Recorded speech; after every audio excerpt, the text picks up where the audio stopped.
Roger believes that they met when Clayman represented Roger, which we'll get back to, but it appears that their paths crossed when Clayman wanted to work on the Jack Kemp campaign, in which Roger was an advisor. That would have been the 1988 election, so that puts them at being acquaintances of 32 years.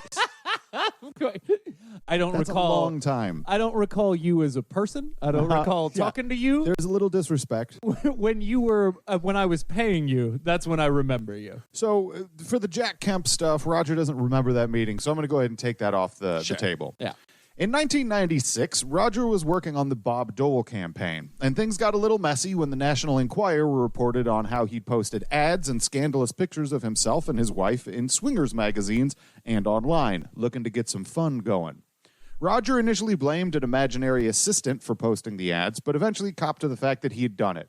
When he finally did come clean, he was still kind of a weasel about it, saying, quote, "When that whole thing hit the fan in 1996, the reason I gave a blanket denial was that my grandparents were still alive. I'm not guilty of hypocrisy."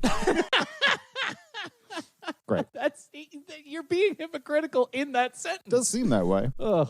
So this was a bit of a scandal because it was 1996, and so much of the right-wing attacks on Bill Clinton had to do with him and his womanizing. So this would be a bad look for Dole to have a senior advisor who was out swinging, particularly considering that, according to the Chicago Tribune, Roger was part of Bob Dole's, quote, Clinton accountability team. Yep.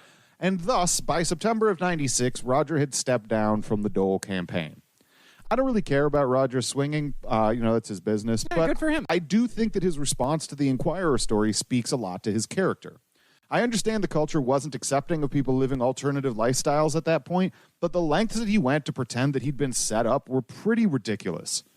Anyway, Roger threatened to sue the Enquirer, and Larry Clayman was his lawyer in that case. Great. So back in 96, right, that was where Roger is saying their paths first crossed. Right. But because there was no imagined perpetrator to sue here, Roger was lying about that, and there was no libel on the part of the Enquirer, this case went nowhere. And Roger took a pretty big hit to his credibility. Consider, he was a college dropout who went to work on shady shit for Richard Nixon. He'd worked for Reagan. He was an advisor for Bob Dole. These is big leagues in the GOP circles of politics. But after this scandal, he went down the fight card a little bit. His profile just didn't match with presidential candidates, and thus, in 2004, Roger was enlisted to advise a certain candidate on their run for a Florida seat in the U.S. Senate. That candidate was Larry Clayman. God damn these people. A lot of intersections. How is it? Is it okay for Clayman to be questioning him in this deposition? Is that even okay? It's comical. That is ridiculous. That is ridiculous. Two long time of people who have known each other, who do not like each other, trying to pretend there's some formality. I don't get it. No. Larry would end up with 1.1% of the vote in the Republican primary, putting him in a very respectable 7th place. A Sun Sentinel article about the candidates in that primary includes a section about Clayman, where he compares himself to Abraham Lincoln and Ronald Reagan, and his policy set is described as, quote, he advocates abolishing the IRS, the forcible removal of Cuban dictator Fidel Castro, and psychological testing for judges. Okay. Great. Would he be administering the psychological testing? Slate's Chatterbox had an article about his Senate run, which was mostly about how even back then he had a bit of a reputation for being wildly litigious. The piece ends, quote, for Chatterbox, though, there's only one issue in the Larry Clayman campaign. If elected, will he pledge not to file any lawsuits for the next 6 years?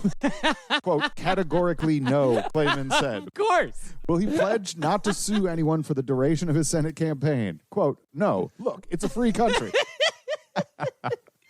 That's just a man who likes suing people. He doesn't even want anything out of it. He just likes filling out that paperwork, deposing people who have no business being using deposed. the law as a weapon. Yeah, it's great.